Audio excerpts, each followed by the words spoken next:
Hi friends, welcome to my channel. Second day in Nottingham. ഇന്ന് നമുക്കൊരു പാർക്കിൽ പോയാലോ?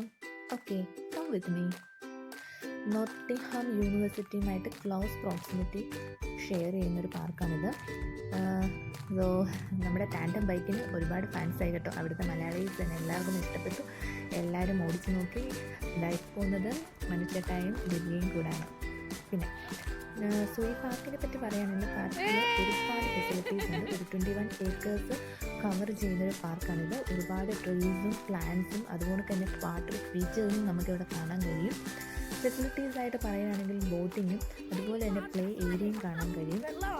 ഈ കാണുന്ന പ്ലേ ഏരിയ ഇപ്പോൾ നമുക്ക് കാണാൻ കഴിയുന്ന കുഞ്ഞുങ്ങളെ അവരുടെ അച്ഛൻ സൈക്കിളിൽ കൊണ്ടുപോകുന്നതാണ്. സൈക്കിളിന് വേണ്ടി പ്രത്യേകം ക്യാരിങ് ഒക്കെ ആയിട്ട് അവർ കണക്ട് ചെയ്തിട്ട് ഒരുത്തം ഭയങ്കര കരച്ചിലാണ്. അവന് പാർക്കിൽ നിന്ന് കയറിയത് കൊണ്ടായിരിക്കും. പക്ഷേ പുള്ളി അതൊന്നും മൈൻഡ് ചെയ്യാതെ അവരെ നല്ല സെക്യൂർഡായിട്ട് ബെൽറ്റൊക്കെ ഇട്ട് അവരവിടെ നിന്ന് യാത്ര പുറപ്പെട്ടു. പിന്നെ നമുക്ക് പറയാൻ കഴിയുന്നതെന്ന് പറയുമ്പോഴത്തേക്കും അങ്ങനെ ഞങ്ങൾ അവിടെ നിന്ന് മുന്നോട്ട് നടന്നു പോകുമ്പോഴത്തേക്കും അവിടെ നമുക്ക് കനേഡിയൻ ഗൂസിനെ കാണാൻ കഴിയും. 17th സെഞ്ച്വറിയിലാണ് ലണ്ടനിൽ ആദ്യമായിട്ട് കനേഡിയൻ ഗൂസിനെ ഇൻട്രൊഡ്യൂസ് ചെയ്യുന്നത്. ആദ്യം നമ്മുടെ പേജ് നമ്മളെ കൊത്താൻ കഴിയുന്നു. പക്ഷേ നമ്മൾ അടുത്ത് ചെല്ലുമ്പോഴും ഇത് ദൂരത്ത് മാറി പോവുകയായിരുന്നു. ഇപ്പം ഈ കനേഡിയൻ ഗൂസിൻ്റെ പോപ്പുലേഷൻ വളരെയധികം വർദ്ധിച്ചിട്ടുണ്ട്. Most of the areas in the UK നമുക്ക് കനേഡിയൻ ഗൂസിനെ കാണാൻ കഴിയും. അടുത്തത് പറയാനുള്ളതെന്ന് പറയുമ്പോഴത്തേക്കും നമ്മുടെ കൂട്ടത്തിൽ സൈക്കിൾ ബുക്കിൽ വരുന്നത് മോനിസ അപ്പൂസ. കണ്ടാൽ ട്വിൻസിനെ പോലെ ഇരിക്കുമെങ്കിലും അവർ ട്വിൻസല്ല കേട്ടോ. അവർ രണ്ടുപേരും ചേട്ടനും അനിയനാണ്. 1 year ഗ്യാപ്പാണ് അവർ തമ്മിൽ. അവിടെയുള്ളൊരു UK മലയാളിയുടെ കുട്ടികളാണ്. അപ്പം നമ്മുടെ വീടിൻ്റെ അടുത്ത് തന്നെയാണ് അവർ നിൽക്കുന്നത്. അങ്ങനെ നമ്മൾ പാർക്കിലേക്ക് പോകാമെന്ന് പറഞ്ഞപ്പോഴത്തേക്കും നമ്മൾ അവരെയും കൂടെ കൂട്ടി. ശരിക്കും നമുക്ക് കാര്യങ്ങളെല്ലാം പറഞ്ഞു തന്നത് അവരാണ് കേട്ടോ. അങ്ങനെ ഞങ്ങളുടെ കയാക്കിങ്ങിന് വേണ്ടിയിട്ട് ബുക്ക് ചെയ്തു. ടാൻഡം ബൈക്കിനെ സൈഡിൽ ഒതുക്കി അവരോട് പറഞ്ഞിട്ട് ഞങ്ങളുടെ ബോട്ട് എത്തി.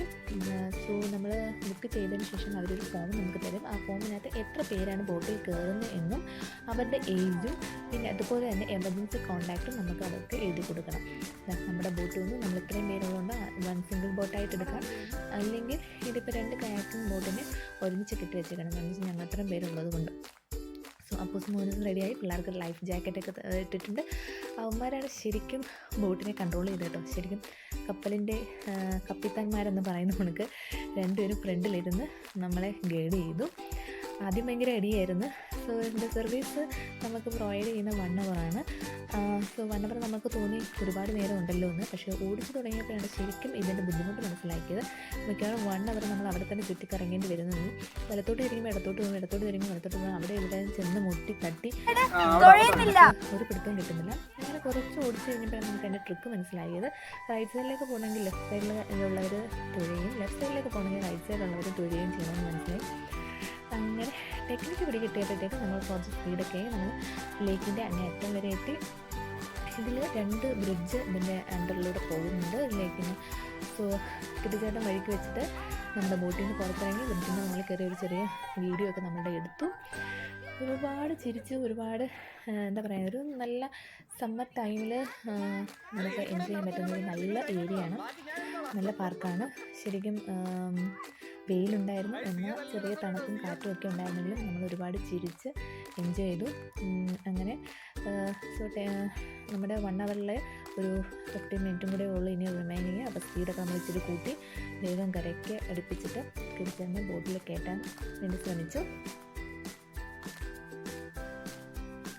കുഞ്ഞുങ്ങളെ അമ്മയുടെ വയറ്റിൽ ഒരു തൊട്ടിൽ പോലെയാണ് കുഞ്ഞുങ്ങളെന്ന് പറഞ്ഞ് കേട്ടിട്ടുണ്ട്. അമ്മ നടക്കുമ്പോൾ കുഞ്ഞുങ്ങൾ ഉണങ്ങുകയും അമ്മ കിടക്കുമ്പോൾ കുഞ്ഞുങ്ങൾ ഉണങ്ങി കൈയും കാലുമായിട്ട് ചവിട്ടുകയും ചെയ്യും എന്ന് പറയുന്ന നമുക്ക് ചെയ്യാൻ വേണ്ടി നമ്മുടെ ബോട്ടിംഗ് യാത്രയിൽ ശരിക്കും നമുക്കൊരു ചെറിയ കാറ്റും ഓളം തള്ളിയും എല്ലാം കൂടെ ആയപ്പോഴത്തേക്കും കുഞ്ഞുറങ്ങിപ്പോയി. പിന്നെ കുറേ സമയം കഴിഞ്ഞിട്ടാണ് അവൾ ഉണർന്നത്. അങ്ങനെ നമ്മൾ ഏകദേശം കരയ്ക്ക് അടുപ്പിച്ചിട്ട് തിരിച്ചെന്നെ നമ്മൾ നമ്മുടെ ബോട്ടിലേക്ക് കയറ്റി. അതിനുശേഷം നമ്മൾ ബോട്ടിൽ നിന്ന് ഇറങ്ങിക്കഴിഞ്ഞ് നടന്നു പോകാൻ വേണ്ടിയിട്ട് ഒരുപാട് ഏരിയാസ് നമ്മുടെ ഈ പാർക്കിലുണ്ട്. ഈ പാർക്കിൻ്റെ അപ്പുറത്തെ സൈഡിൽ ഞാൻ പറഞ്ഞു നമുക്ക് നോട്ടിഹാം യൂണിവേഴ്സിറ്റി കാണാവുന്ന. ഈ കാണുന്നതാണ് നോട്ടിഹാം യൂണിവേഴ്സിറ്റി. നമ്മൾ ഇറങ്ങുന്ന വഴിയിൽ നമ്മൾ നടന്ന് അപ്പുറത്തെ കരയിൽ നിന്ന് ഇപ്പുറത്തെ കരയിലെത്തിയപ്പോൾ അടുത്ത മലയാളി ഫാമിലി നമ്മൾ അവിടെ വെച്ച് കണ്ടുമുട്ടി. അവർ നമ്മുടെ അടുത്ത് തന്നെ ഉള്ളതാണ്. പക്ഷേ ഇവിടെ വന്നിട്ടാണ് അവർ കാണുന്നത്. സോ ഈ ലേക്കിനെ കണക്ട് ചെയ്യാൻ വേണ്ടിയിട്ട് അവർ ചെറിയ സ്റ്റോൺസ് പാകിയിട്ട് നല്ല മനോഹരമായിട്ട് അറേഞ്ച് ചെയ്ത് വെച്ചിട്ടുണ്ട്.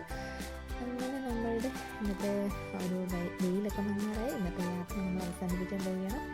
താറാക്കൂട്ടങ്ങളൊക്കെ ഉണ്ടാകുന്ന നമുക്ക് ഇപ്പോൾ കാണാൻ പറ്റും. താറാക്കൂട്ടങ്ങളെല്ലാം വരിവരിയായിട്ട് അവരും കൂടാൻ പോകാൻ തോന്നുന്നു. സോ ഞങ്ങളും വീട്ടിലേക്ക് പോകാൻ പോവുകയാണ്. അടുത്ത വീഡിയോയിൽ കാണാം. ബൈ.